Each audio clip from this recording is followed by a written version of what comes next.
Fisiologi sistem limfatik. Sistem limfatik terdiri dari cairan limfe, pembuluh darah limfatik yang mentransport cairan limfe, sejumlah struktur dan organ yang mengandung jaringan limfatik, dan sumsum tulang merah. Sistem limfatik bekerja dalam cairan tubuh yang bersirkulasi untuk membantu pertahanan tubuh melawan agen penyebab penyakit. Penyebab komponen plasma darah tersaring dalam dinding kapiler menuju cairan interstisial, lalu masuk ke pembuluh darah limfe atau cairan limfe. Perbedaan utama cairan limfe dengan cairan interstisial adalah lokasinya. Cairan interstisial berasal di antara sel, sedangkan limfe berada di lokasi di dalam pembuluh limfatik dan jaringan limfatik. Jaringan limfatik adalah suatu jaring ikat retikuler yang tersusun khusus yang mengandung banyak limfosit. Dua tipe limfosit yang berperan dalam respon imun adaptif, sel beta dan sel T. Ini adalah gambar sistem limfatik manusia yang mengandung pembuluh darah limfatik, kemudian jaringan limfatik, kemudian tulang.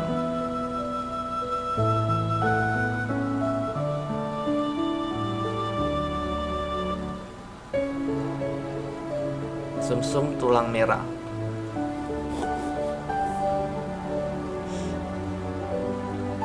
Kita lihat yang hijau-hijau ini adalah gambar limpa.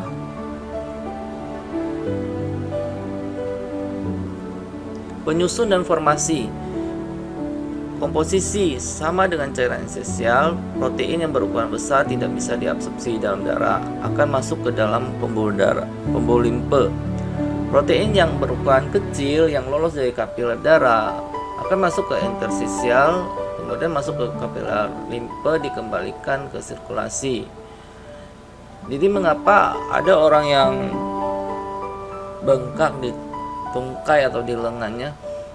Jadi karena cairannya tidak bisa bersirkulasi lagi, atau mungkin pada saat dioperasi terambil kelenjar getah beningnya, sehingga fungsi untuk sirkulasi cairan ini tidak berfungsi. Kemudian protein konsentrasi in the essential fluid is most tissue average about 2 gram, while in lymph is near to value. Jadi sekitar 2 gram konsentrat di dalam interstitial fluid. Kemudian lymphome in the liver has a protein concentration. Jadi konsentrasi dari protein adalah 6 gram. Lymphome di dalam usus, konsentrasi dari proteinnya adalah 3 sampai 4.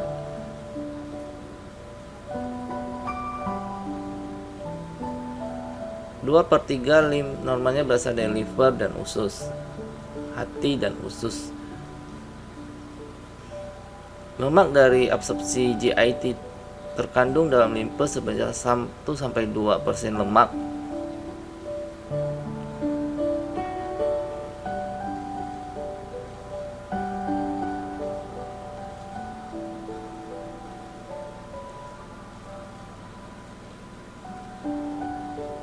Kita lihat faktor yang meningkatkan dari aliran limpa adalah meningkatnya kapilari hidrostatik, tekanan dari hidrostatik.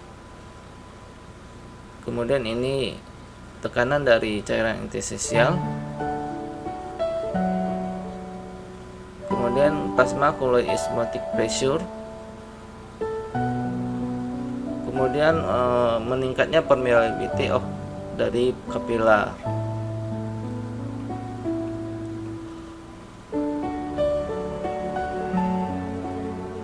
Selanjutnya kita masuk ke fungsi dari limpa dan mengosongkan kelebihan cairan interstisial, pembuluh darah limfatik, masuk protein, mentransport lemak makanan,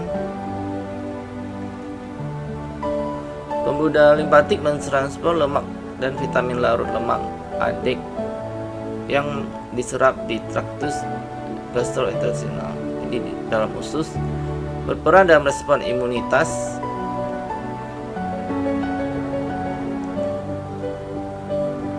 Pembuluh limpatik dan sirkulasi limpa. Kapiler limpatik itu lokasinya di spasium antara sel. Pembuluh darah limpa struktur vena dengan dinding tipis dan lebih banyak katup. Di pembuluh melewati limfonodi yang banyak sel B dan sel T. Di kulit itu pembuluh limpa berada di dalam jaringan seputan, umumnya mengikuti rute vena. Di visceral itu umumnya mengikuti arteri membentuk plexus. Jaringan yang mengelilingnya tidak memiliki kapiler limpatik. Contohnya jaring avaskuler, cartilago, epidermis, kornea. Ini limpatik di inisial, limpatik node, kemudian limpatik facial. Ini adalah vulva. Ya, ini pembuluh darah balik vena. Jadi cairan yang dari interstisial masuk ke dalam limpatik, kemudian masuk lagi ke pembuluh darah. Kapiler limpatik permeabilitasnya lebih tinggi daripada kapiler darah, sehingga absorpsi lebih molekul protein dan lipid. Strukturnya unik, one way, yang mencegah aliran balik ke interstisial. Ketika ada pasien limfedema, di twisting tourniquet atau dibalut, sehingga cairannya akan naik ke atas dan tidak bisa kembali ke bawah begitu. Makanya penting untuk pembendungan atau di twisting tourniquet atau dibendung dengan cara dibalut. Kemudian mengandung serabut elastis. Di usus halus kapiler limpatik khusus absorpsi lemak dari GIT. Lemak di pembuluh darah limpa warna putih disebut kilus. Di tempat lain limpa itu berwarna kuning pucat. Ini adalah kapiler limpatik.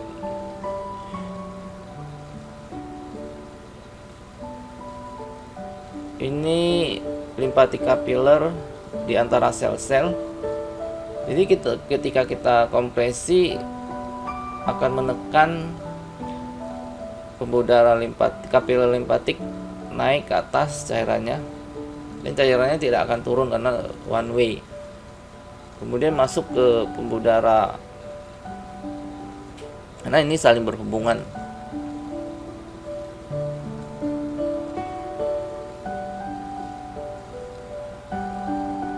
Ini gambar limpa, saluran limpa,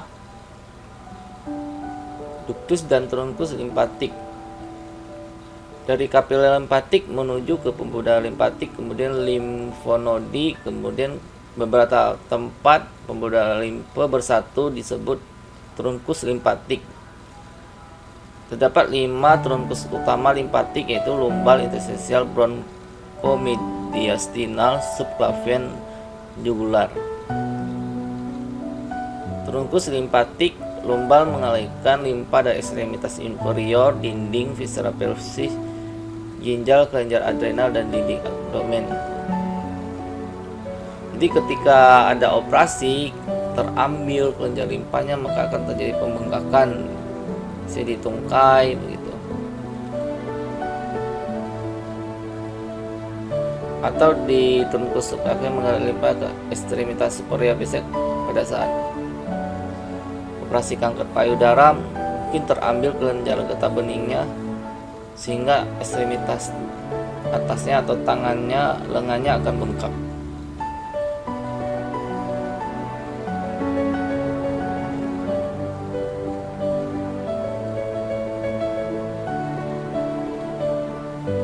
Ini dari truncus subclavian yang menuju ke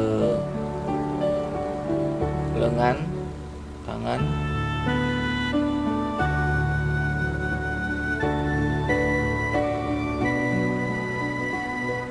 Ini limfosit and macrophage.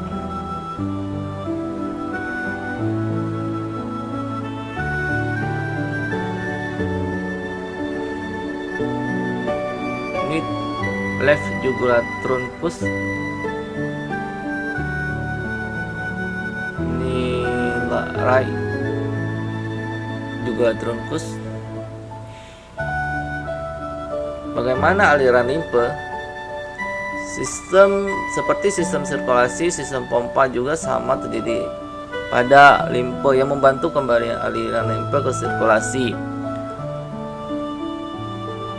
Jadi dengan skeletal muscle pump, aksi pompa dari kontraksi otot yang menekan pembuluh limfe sehingga isinya dapat naik dan masuk ke vena jugularis interna dan subclavian.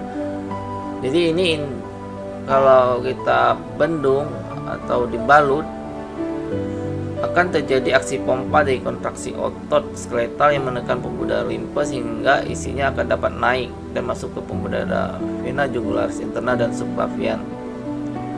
Kemudian dengan respiratory pump, aliran limfe dipertahankan oleh perubahan tekanan. Aliran limfe juga dipertahankan oleh perubahan tekanan yang terjadi selama inspirasi. Aliran limfe dari abdomen di mana tekanan lebih tinggi daripada toraks yang lebih rendah. Ketika tekanan berbalik selama ekspirasi, katup pembuluh limfe akan mencegah kembali ke aliran balik limfe.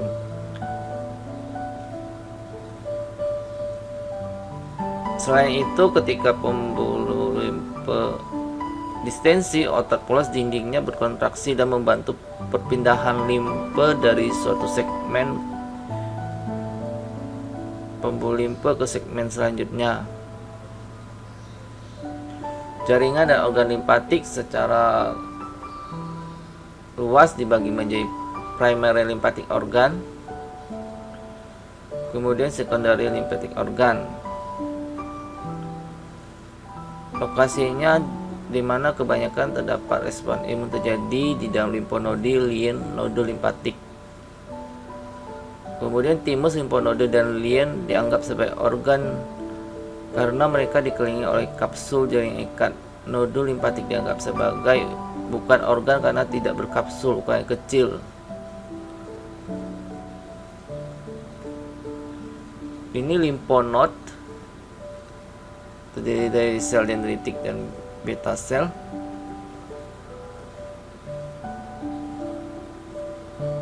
Jadi lymph drains into lymph node. Dan ini ada vulvanya naik. Spleen adalah large lymphoid tissue of the body.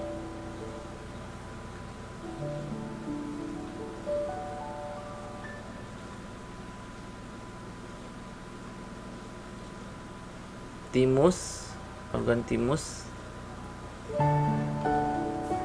lymphoid tissue.